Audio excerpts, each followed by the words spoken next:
Hello students, how are you? कैसे हो आप लोग? आई थिंक आप लोग सब अच्छे होगे। ठीक है, मैंने आप लोगों को नेफ्रॉन सिस्टम के बारे में कुछ बता रहा था। ठीक है, तो 2-3 वीडियो मैंने नेफ्रॉन सिस्टम के ऊपर डाल चुका हूँ। ठीक है, आप लोग कंटिन्यू उसको वॉच आउट करते रहिए, काफ़ी मज़ेदार वीडियो है। ठीक है, आज मैं आप लोगों को पहले मैंने बताया था क्या, फिल्ट्रेशन किडनी के बारे में पढ़ा दिया था। ठीक है, अब मैं आपको बताऊंगा क्या, हाउ टू यूरिन फॉर्म। ठीक है, कैसे होते हैं फॉर्मेशन यूरिन का, है ना। तो उसके लिए कौन कौन से फैक्टर अफेक्टेड हैं, ठीक है, कौन कौन से ऐसे ऑर्गेनल्स हैं जो पार्टिसिपेट करते हैं, ठीक है, कैसे वहां पर फॉर्मेशन होता है यूरिन का। ओके, तो इससे पहले मैं आप लोगों को बता चुका था क्या, formation of urine, formation of urine. ठीक है, यूरिन का फॉर्मेशन, तो बेसिकली यूरिन का फॉर्मेशन जो होता है वो किडनी में होता है। ठीक है, और किडनी का स्ट्रक्चरल एंड फंक्शनल यूनिट क्या है, नेफ्रॉन है। तो हम लोग देखते हैं क्या, नेफ्रॉन को। तो नेफ्रॉन यानी कि नेफ्रॉन, ठीक है, तो नेफ्रॉन जो जनरली होते हैं वो दो पार्ट में होते हैं। ठीक है, एक है आपका ग्लोमेरुलस, ठीक है, और एक है आपका रीनल ट्यूब, है ना।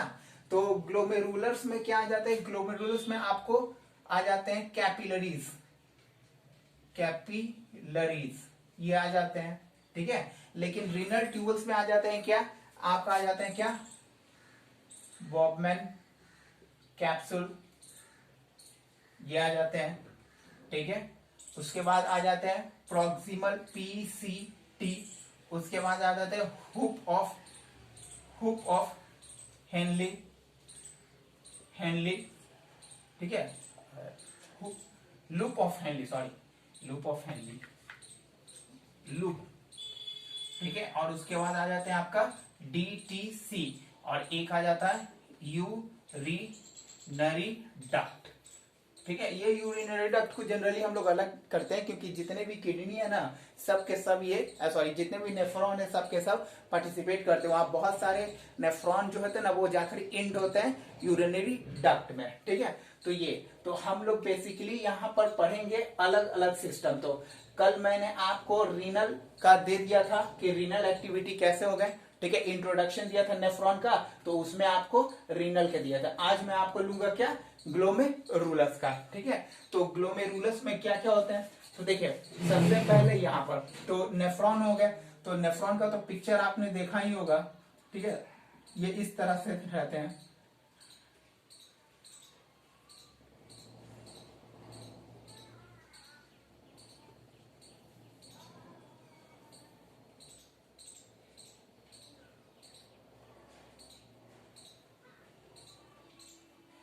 ठीक है, ये इस तरह से रहते हैं, है ना, यहाँ पर। अब यहाँ पर ये नेफ्रॉन है, तो नेफ्रॉन में क्या आते हैं, बहुत सारे जो है वो इस तरह से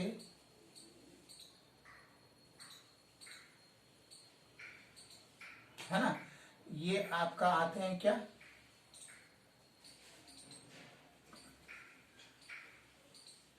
है ना, यहां से ये इस तरह से आते हैं।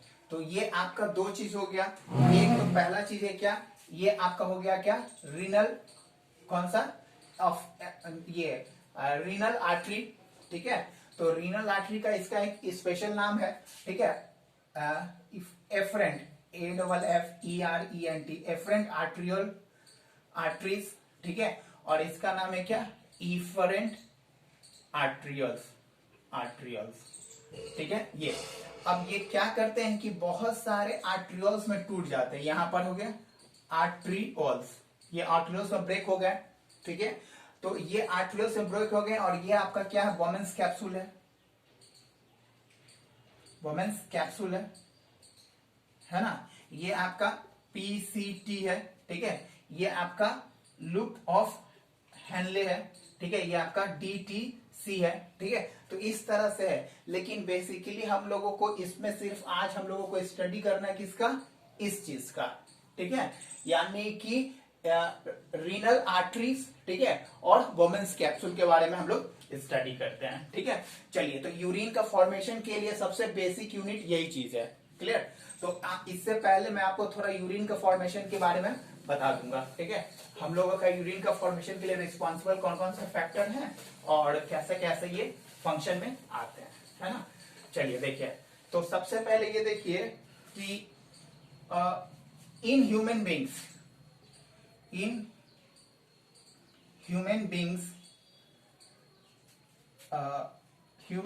approximately 125 ml per minute formation of urine,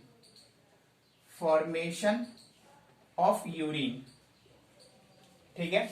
दूसरा 180 litre per day can form urine, okay, ठीक है। तीसरा क्या है, नेफ्रॉन कैन फिल्टर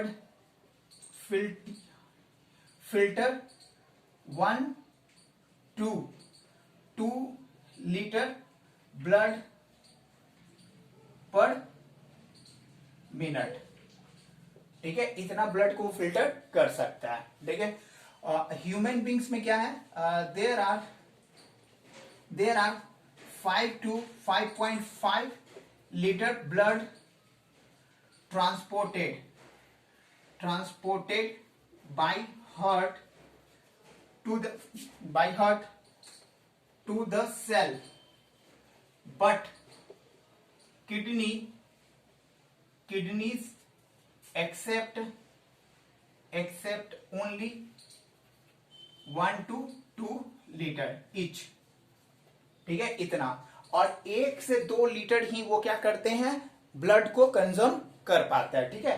तो 1 से 2 लीटर में यहां कम से कम, यानी कि human beings can secreted 1.5 litre urine per day, इससे ज्यादा वो नहीं कर सकते हैं, ठीक है। मेरे हिसाब से, ठीक है, ह्यूमन बींग्स का अगर बॉडी में फिल्ट्रेशन ना हो, आई मीन किडनी का रोल परफॉर्म ना हो, तो 180 यानी कि 180 litre urine can be formed by each human beings every day, which is not possible for the human beings go to the bathroom, go to the toilet each and every second, okay. That's why here perform a function by kidney to filtrate the substances and extract the important substances which are not useful for me throughout and which are useful for me come inside the body, okay। तो ये हो गया। तो यहाँ पर 2 चीज होते हैं, ठीक है। देखिए, इससे पहले आपको मैं, ये तो क्लियर हो गया ना, है ना। चलिए, उससे पहले ये चीज हो गया। अब देखिए यहां पर क्या होते हैं कि आखिर ये फिल्टर्ड होते हैं कैसे, तो बहुत सारे सब्सटेंसेस, ठीक है। सब्सटेंसेस में आपका 2 तरह के हो गए, एक हो गया आपका लिक्विड और एक हो गया आपका क्या, सॉलिड या फिर सेमी सॉलिड, ठीक है। लिक्विड में आपका जनरली आ जाएंगे क्या, H2O, ठीक है। और सॉलिड में आ जाएंगे जैसे कि प्रोटीन, ठीक है, ग्लूकोज और आयंस, ये सब आ जाएंगे, है ना। तो इनका ही, तो ये सब्सटेंस क्या कहलाते हैं, फिल्ट्रेट कहलाते हैं, फिल्ट्रेट, ठीक है। और यूरिन जो है वो आपका फिल्ट्रेट सब्सटेंसेस, यूरिन जो है वो आपका पास आउट जो करते हैं हम लोग यूरिन, वो वेस्टेज सब्सटेंसेस होते हैं। तो urine is completely wastage substances, okay, completely wastage substances. तो ये होते हैं। अब यहां पर हम लोग थोड़ा सा अब चलते हैं फिजिकल फीचर की ओर, ठीक है। यानी कि ग्लोमेरुलस कैसे फंक्शन करते हैं, बोमेन्स कैप्सूल का फंक्शन कैसे होता है। तो इससे पहले मैं आपको एक चीज और दे देता हूं, ठीक है। यहां पर एक है आपका osmotic pressure,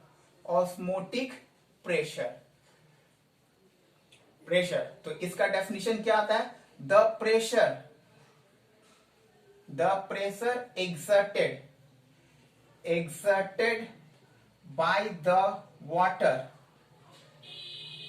on the boundary of boundary of containing substance, ठीक है। यानी कि osmotic pressure is that pressure which are exerted by the water on the boundary of the substance which are surrounding, that is called osmotic pressure. Here is osmosis, very well know about what is osmosis. तो osmosis is the process by which movement of the substances, it may be liquid, ठीक है, must be liquid, means water, ठीक है, water particles is very minute, that's why it can be passes through the semi permeable membrane, so atmospheric pressure is generated there, okay। तो ऑटमोस्फेरिक pressure में यही चीज होता है, लिक्विड जो होता है वो थ्रू आउट हो जाता है बाहर से, और जो सॉलिड या सेमी सॉलिड सब्सटेंसेस वो अंदर आ जाता है। तो ये चीज, तो इनको ध्यान से देखिए आगे, ठीक है। ये अब चलते हैं नेफ्रॉन के ऊपर, ठीक है। देखिए कैसे कैसे नेफ्रॉन का फंक्शन होता है ना। तो मैंने बताया था कि फॉर्मेशन ऑफ यूरिन में आपका दो तरह से होता है, ठीक है। तो दो तरह से होता है, तो यहां पर आपको देख लीजिए, चलिए ये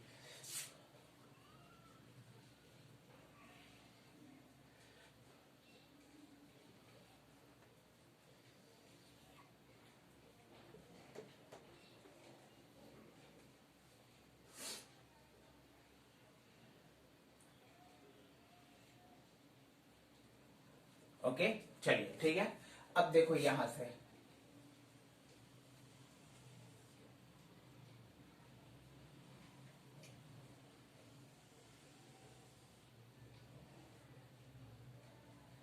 है ना, ये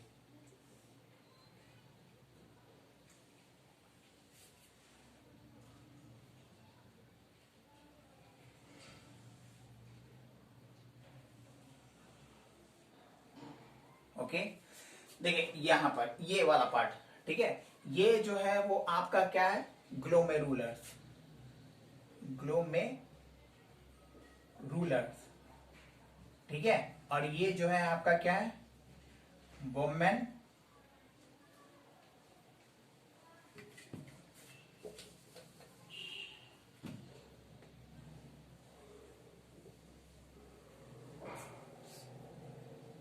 कैप्सूल, ठीक है, ये वोमेन्स कैप्सूल है ना। तो यहां पर वोमेन्स कैप्सूल और ग्लोमेरुलस दोनों जो है वो, ठीक है, ये अब इन दोनों को कंबाइंडली हम लोग कहेंगे तो क्या कहेंगे, मेल्फिगियन ट्यूबल्स, क्या कहेंगे, मेल्फिगियन ट्यूबल, ठीक है। इन दोनों को हम लोग क्या कहेंगे, मेल्फिगियन ट्यूबल्स कहेंगे। याद रखिएगा एनसीईआरटी जो आपका बुक है ना, उसमें ये चीज दिया हुआ और ये फिगर दिए हुए हैं, ठीक है, इसीलिए मैंने यहां पर इसको इंट्रोड्यूस किया है, ठीक है। अब देखिए चलिए, इसका तो अब काम नहीं है ना। अब यहां पर इसको हटाते हैं, ठीक है, चलिए ये अब देखो एक्चुअली होता है क्या, है ना। तो यहां पर हम लोग डिस्कस कर चुके थे कि इसके अंदर क्या होते हैं, ये छोटे छोटे, ठीक है, एक मिनट वेट वेट,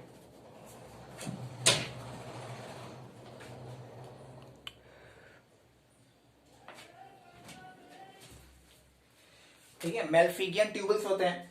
अब देखो यहां पर क्या होते हैं कि आपको ये वाला जो देख रहे हैं,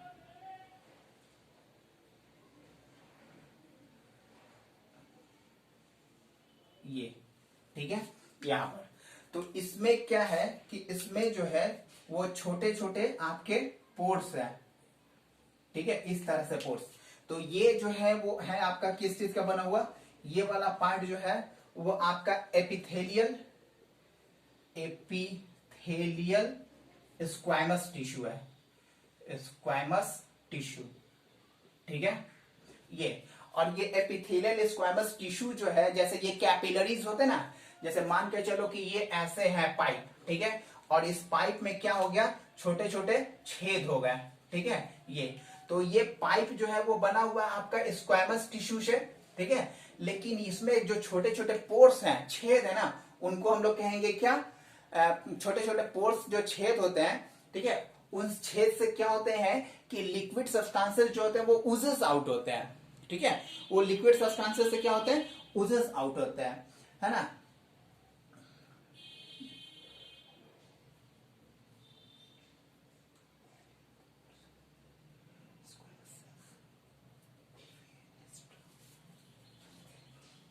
ठीक है। ये लिक्विड सब्सटेंसेस जो होते हैं वो क्या होते हैं, ऊजेस आउट होते हैं, इसमें लिक्विड सब्सटेंसेस है, ठीक है। और ये लिक्विड सब्सटेंसेस जो है ना वो क्या होते हैं, इसके थ्रू बाहर आते हैं, इनके थ्रू बाहर आते हैं, ठीक है। तो इस तरह के जो छोटे छोटे पोर्स होते हैं ना उनको कहा जाता है क्या, फ्रैक्स, क्या कहा जाता है भाई, एक मिनट रुक जाओ, ठीक है, फेनेस्ट्रा, ठीक है। ये छोटे छोटे जो पोर्स है ना, ठीक है, इनको कहा जाता है क्या, फेनेस्ट्रा, फेनेस्ट्रा, ठीक है। तो यहां पर याद रखिएगा, fenestra is a tiny pores which are present on the capillaries of the glomerulus which main function is to secreted out the liquid substances which are present inside the capillaries. Okay, तो यहां से ये निकलते हैं। अब देखिए यहां पर, अब यहां से ये ओजेस आउट तो हो गए, ठीक है, लेकिन यहां पर इतना आसान नहीं है, क्योंकि यहां पर देखिए वुमेन्स कैप्सूल जो होते हैं ना, ठीक है, ये वुमेन्स कैप्सूल जो होते हैं वो दो होते हैं।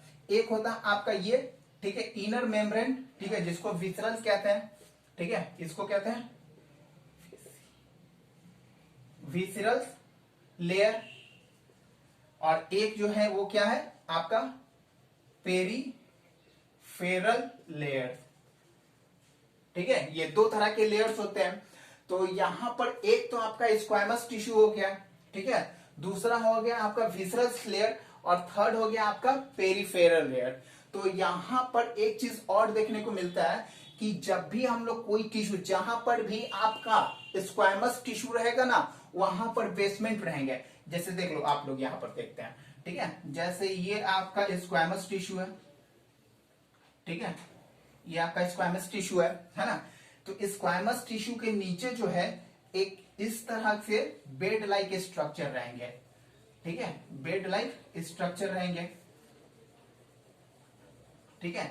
इस बेड लाइक स्ट्रक्चर्स को कहते हैं क्या, बेसल मेम्ब्रेन, ठीक है। ये आपका क्या हो गया, ये आपका बेसल मेम्ब्रेन, ठीक है। और ये बेसल मेम्ब्रेन जो होता है वो स्क्वैमस टिश्यू को क्या करता है, सपोर्ट प्रोवाइड करता है, ताकि ये आसानी से सिट कर सके, ठीक है ये। लेकिन क्या होता है कि इसके नीचे भी एक और छोटे से होते हैं, ठीक है, छोटा सा पार्ट होता है जिसको हम लोग कहते हैं क्या,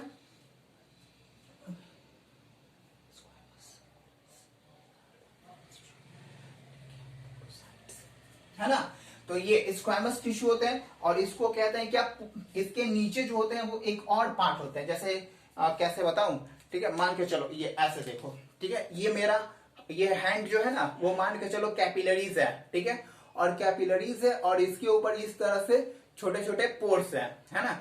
तो इस तरह से पोर्स है, तो जो ऊपर वाला पार्ट जो देख रहे हैं ना आपका एपिथेलियल टिश्यू है, लेकिन इसके ऊपर क्या है कि इस तरह से एक और वोमेन्स कैप्सूल के एक और पार्ट जो होते हैं ना, ठीक है, वो इस तरह से उसको प्लिक आउट करके रखते हैं, ठीक है। तो क्या होता है कि यहां पर ये बनते हैं, ठीक है, ये,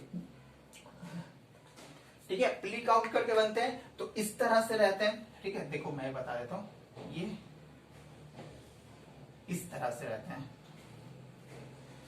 है ना, और यहां पर ये इस तरह से रहते हैं, ठीक है। ये इसको तो आप लोग जानते हैं स्क्वैमस टिश्यू कहते हैं, स्क्वैमस या फिर पोडोसाइट्स इसको कहते हैं, ठीक है, इसको कहते हैं क्या, पोडोसाइट्स, ठीक है। ये अब ये पोडोसाइट्स जो होते हैं ना, ठीक है,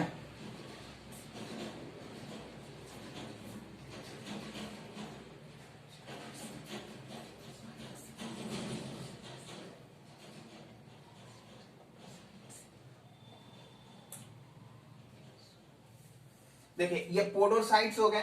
तो इस तरह से पोडोसाइट्स जो होते हैं वो पकड़े रहते हैं दोनों तरफ से, जिसके कारण क्या होता है कि यहां पर, चलो यहां पर ये क्लियर हुआ, ठीक है। देखो ये पोडोसाइट्स पकड़े रहते हैं, तो यहां देखिए मैं यहां पर बना देता हूं, ठीक है, जैसे ये है ना। तो यहां पर क्या है, इस तरह से स्क्वैमस टिश्यू है, ठीक है। अब स्क्वैमस टिश्यू है तो यहां पर आपका बेसल है, ये बेसमेंट मेम्ब्रेन है, ठीक है, ये आपका बेसमेंट मेम्ब्रेन है, और यहां आपका ये, ठीक है, यहां आपका ये आपका बेसमेंट मेम्ब्रेन है, ठीक है। अब ये स्क्वामस टिश्यू है, ये बेसमेंट मेम्ब्रेन और ये पोडोसाइट्स है ना। तो क्या होता है कि पोडोसाइट्स इधर से भी रहेंगे, ठीक है। ये पोडोसाइट्स जो होंगे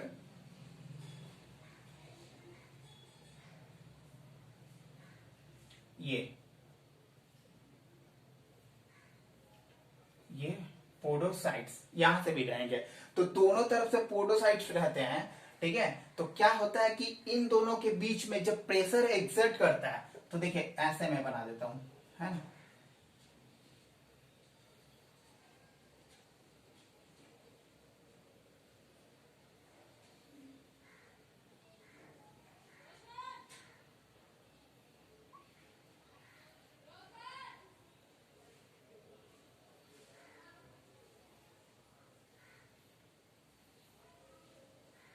ठीक है, देखो ये पोडोसाइट्स हो गए, है ना। तो जब बहुत सारा पोडोसाइट्स जब आपस में एक दूसरे से मिलते हैं ना, तो इसके यहां पर एक गैप्स बनते हैं, ठीक है। देखिए ये वाला गैप्स है ना, ये गैप्स बने। तो ये पोडोसाइट्स जब मिलते हैं तो क्या होता है कि इस गैप्स के थ्रू, ठीक है, वाटर जो है वो क्या होते हैं, बाहर निकल जाते हैं, ठीक है। तो इस गैप्स को क्या कहते हैं, स्लिट पोर। क्या कहते हैं इस गैप्स को, स्लिट पोर, स्लिट पोर, ठीक है। ये गैप्स को, और ये गैप्स जो होते हैं वो रिस्पॉन्सिबल होता है किस चीज के लिए, बाहर वाटर निकलने के लिए, ठीक है। तो इस तरह से इनका फंक्शन होता है। क्लियर हो गया। ध्यान से देखिए, इसमें क्या कुछ नहीं है, ठीक है। ग्लोमेरुलस जो होते हैं वो कैपिलरीज के बने होते हैं, ठीक है। कैपिलरीज में छोटे छोटे एपिथेलियल सेल्स होते हैं, ठीक है, जिसको कंटेन करके रखता है क्या, एक छोटा सा पोर्स, ठीक है। उस पोर्स को हम लोग क्या कहते हैं, ठीक है, पोर्स को कहते हैं आपका फ्रेग्रेंस, ये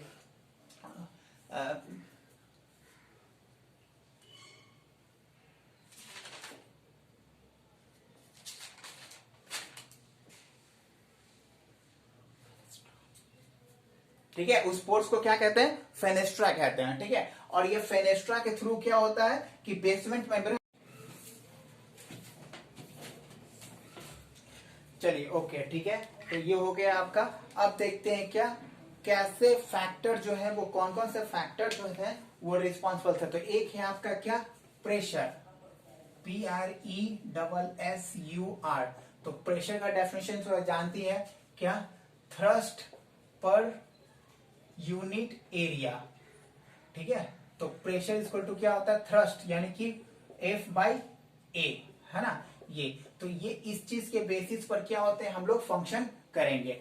तो प्रेशर क्या होता है, अब देखो यहां पर आ जाएंगे ब्लड प्रेशर, ब्लड प्रेशर, ठीक है। यानी कि the pressure, pressure exerted by the blood on the wall of blood vessels, ठीक है। यानी कि the pressure exerted by the blood on the wall of blood vessels is called blood pressure. तो blood pressure is a very important or play crucial role in the formation of the urine, because we know that glomerulus is completely made up of capillaries, and capillaries is the smallest blood vessels, ठीक है। It has contained many pores through which the liquid come out from the capillaries to Bowman's capsule, okay। तो ये तो due to pressure, तो यहां पर आपको चलते हैं, प्रेशर हो गया। अब एक चीज याद रखिएगा, प्रेशर के कारण क्या होता है, हम लोगों का नॉर्मल प्रेशर जो अलग अलग होता है, ठीक है। चलिए देखते हैं तो कौन कौन से प्रेशर हैं जो आते हैं। तो सबसे पहले है आपका यहां पर ग्लोमेरुलस फिल्ट्रेशन रेट, ठीक है। एक है आपका ग्लोमेरुलस, ग्लोमेरुलस फिल्ट्रेशन रेट, ठीक है। ग्लोमेरुलस फिल्ट्रेशन रेट का मतलब क्या होता है कि how much amount are exerted by the glomerulus into the Bowman's capsule per minute या पर गिवन टाइम, ठीक है। ये तो the filtration of filtrate through glomerulus, glomerulus is called glomerulus filtration rate. ठीक है, ये ग्लोमेरुलस फिल्ट्रेशन रेट जो है ना वो आपका करीब करीब जो है वो कितना है, ये तो ग्लोमेरुलस फिल्ट्रेशन रेट है आपका 125 मिलीलीटर पर मिनट, है ना। 1 मिनट में ग्लोमेरुलस फिल्ट्रेशन रेट जो है वो इतना है। ठीक है, तो करीब करीब अगर 180 लीटर, ठीक है, पर डे हो जाते हैं इतना। ठीक है, तो 180 लीटर पर डे। तो इस तरह से ग्लोमेरुलस फिल्ट्रेशन रेट फॉर्म्ड, इस तरह से ग्लोमेरुलस फिल्ट्रेशन रेट होते हैं। ठीक है, देखिए यहां पर कैसे हम थोड़ा सा पिक्चर्स के थ्रू दिखाते हैं। ठीक है, ग्लोमेरुलस का ये ग्लोमेरुलस फिल्ट्रेशन रेट देखिए यहां से आप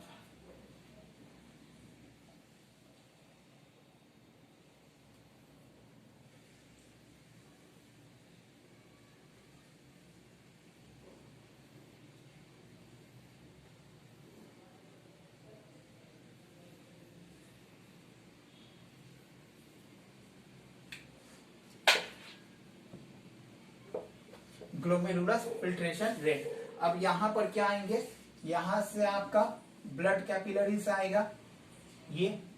ठीक है, ये ब्लड कैपिलरीज आएंगे। ठीक है, यहां से ब्लड कैपिलरीज आएंगे और यहां पर क्या होंगे, बहुत सारे क्या होंगे, प्लाज्मा होंगे। ठीक है, अब ये प्लाज्मा जो है वो इसमें आएगा, है ना, यहां पर आएंगे इसमें।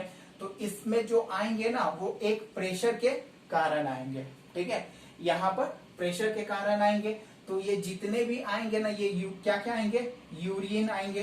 ठीक है, प्लस H2 आएंगे और प्लस आपका ग्लूकोज वगैरह भी आ जाता है। ठीक है, प्रोटीन आने का सवाल ही नहीं है। ठीक है, तो यहाँ प्लाज्मा से आ जाते हैं ना, है ना, तो ये प्लाज्मा से आ जाते हैं। तो ये आपका क्या कह रहे हैं, ये आपका क्या हो जाएंगे, ये आपका ब्लड प्लाज्मा और ये आपका क्या हो गया, फिल्ट्रेट, है ना।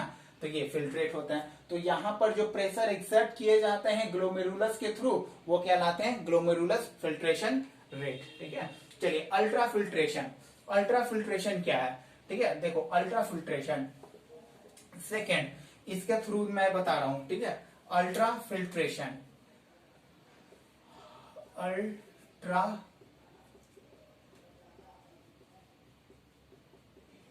अल्ट्रा फिल्ट्रेशन यानी कि the filtration which are exerted by the blood on the wall of the veins. ठीक है, wall of the blood vessels is called ultra filtration. The filtration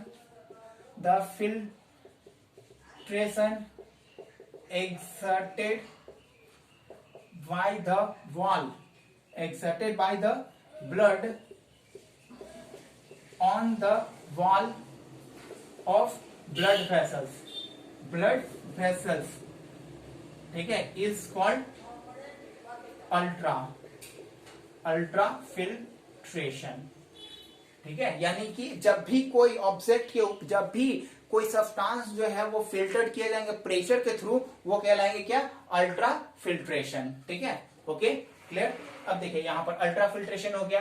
अब अल्ट्रा फिल्ट्रेशन के बहुत सारे काइंड्स हैं। ठीक है, जैसे आपका फर्स्ट हो गया अल्ट्रा फिल्ट्रेशन का, हो गया आपका ग्लोमेरुलस, एक मिनट, ठीक है, ग्लोमेरुलस, ठीक है, ग्लोमेरुलस ब्लड हाइड्रोस्टेटिक, ठीक है, प्रेशर। ठीक है, देखिए यानी कि ग्लोमेरुलस का ब्लड जो है वो हाइड्रोस्टेटिक यानी कि वाटर के थ्रू जो ब्लड प्रेशर जनरेट कर रहा है ना उसको कहेंगे क्या, ग्लोमेरुलस। ठीक है, देखिए जैसे यहां पर क्या हो गया, ये आपका हो गया, ये हो गया ये। ठीक है, यहां पर ये चीज आ गया।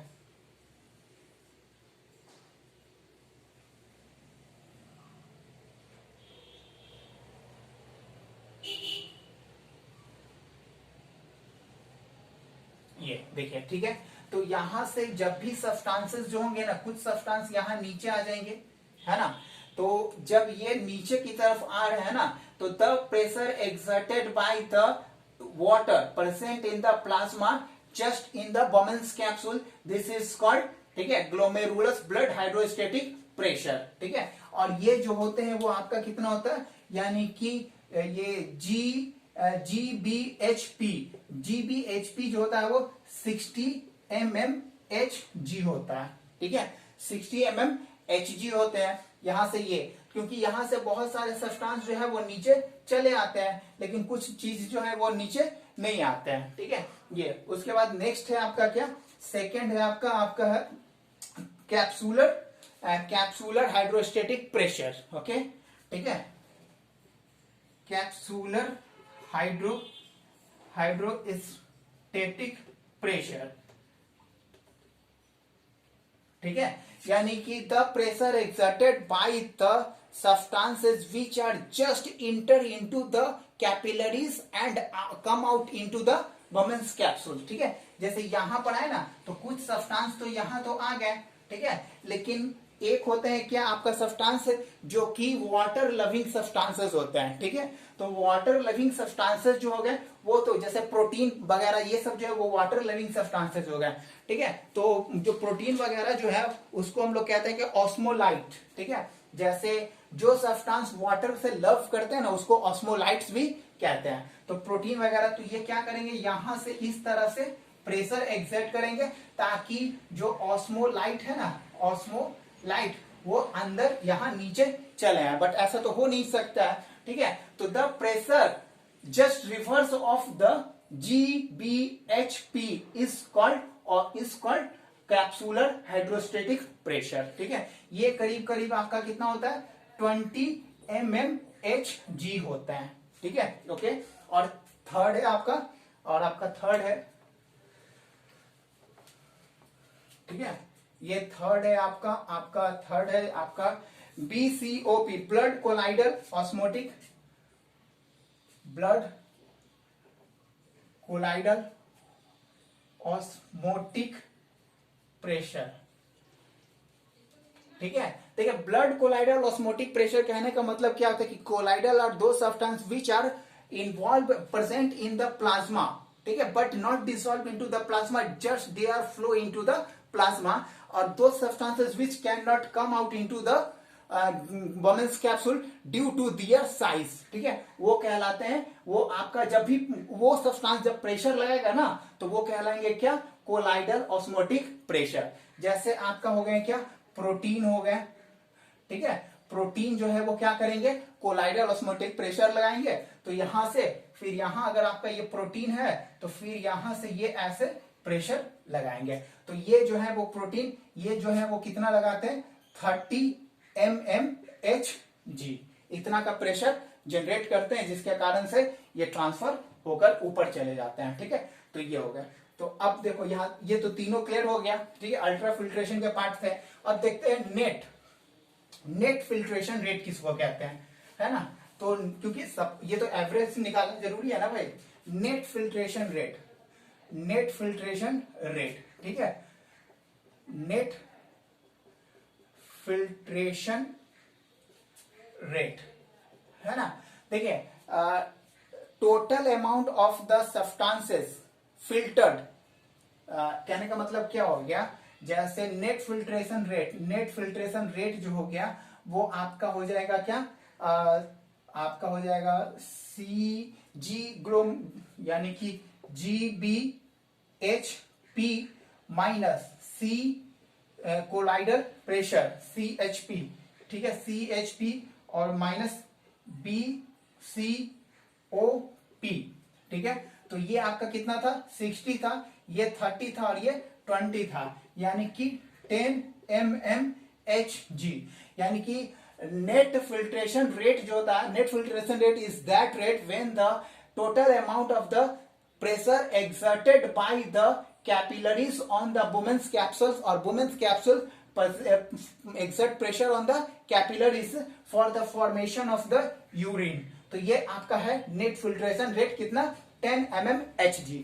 तो 10 mmHg, अगर देखिए यहाँ पर नेट फिल्ट्रेशन रेट अगर 10 mmHg नहीं रहता तो क्या होता कि हमारे बॉडी में 180 लीटर जो है वो यूरिन का फॉर्मेशन होता, लेकिन 10 mmHg के होने के कारण कितना 1.5 लीटर ही यूरिन का फॉर्मेशन हो पाता है और बहुत सारे सब्सटेंस जो है वो बाहर नहीं जा पाते हैं। ठीक है, तो ये हो गया नेट फिल्ट्रेशन रेट। ठीक है, अब देखिए नेट फिल्ट्रेशन रेट के बाद है फिल्ट्रेशन फ्रैक्शन। ठीक है, फिल्ट्रेशन फ्रैक्शन, देखिए ये बहुत इंपॉर्टेंट है फिल्ट्रेशन फ्रैक्शन, यानी कि फिल्ट्रेशन फ्रैक्शन। देखिए फिल्ट्रेशन फ्रैक्शन कहने का मतलब क्या होता है, ठीक है, यानी कि हम लोग जानते हैं क्या कि हमारे बॉडी में करीब करीब हर्ट, ये कितना heart 5.5 litre blood send to the body, to the cell. ठीक है, ये सेल्स को भेजते हैं, है ना, उसमें से क्या होता है कि 1 लीटर ब्लड जो है, blood obtained by each kidney, each, है ना। ये अब 1 लीटर में ही क्या होते हैं कि 1 लीटर में आपका 1 लीटर ब्लड में 2 चीज होते हैं, एक आता है आपका सेल्स होते हैं, ठीक है, और एक होता है प्लाज्मा होता है। ठीक है, तो हम लोग जानते हैं सेल्स जो होता है वो 45% रहते हैं और ये आपका 55%। ठीक है, तो यहां पर फिल्ट्रेशन रेट इक्वल टू होता है, फिल्ट्रेशन रेट इक्वल टू हो जाएगा क्या, volume of the substances, volume of given substances और जैसे 1 to 5 मिलीलीटर, ठीक है, मिलीलीटर, है ना। 1 मिनट में कितना हम लोग देते हैं 125, तो ये हो गया ये, और total volume of the substances in 1 minute by blood, bye,